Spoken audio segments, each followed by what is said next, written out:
آج 14 اگست ہے، ہم سب یوم آزادی منا رہے ہیں. جس طرح سے بڑے ایلیبوریٹ طریقے پر اب ہم سیلیبریٹ کرتے ہیں آزادی، وہ اس بات کی نشاندہی کرتا ہے کہ ہمارے اندر پاکستان کی محبت بے پناہ ہے، ہمارے اندر پاکستان کے لیے قربانی کا جذبہ بے پناہ ہے. ہم آزادی کے متوالے ہیں اور اس ملک کی عزت اور وقار کے لیے ہم کچھ بھی کر گزرنے کو تیار ہیں. کیا ہی اچھا ہو کہ جس جذبے کا اظہار آج ہم کر رہے ہیں اس طریقے سے، ہم عملی طور پر بھی اس ملک کی عزت اور وقار کے لیے اسی طرح کام کریں.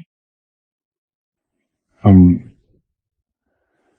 دوسرے ممالک میں جا کے چھوٹے چھوٹے مفادات کی خاطر جھوٹ نہ بولیں ڈیسک پر، امیگریشن ڈیسک پر. ہمارے رویے وہاں ایسے پروقار ہوں کہ دوسرے ممالک میں رہنے والے لوگوں کے لیے یہی کافی ہو کہ میں پاکستانی ہوں.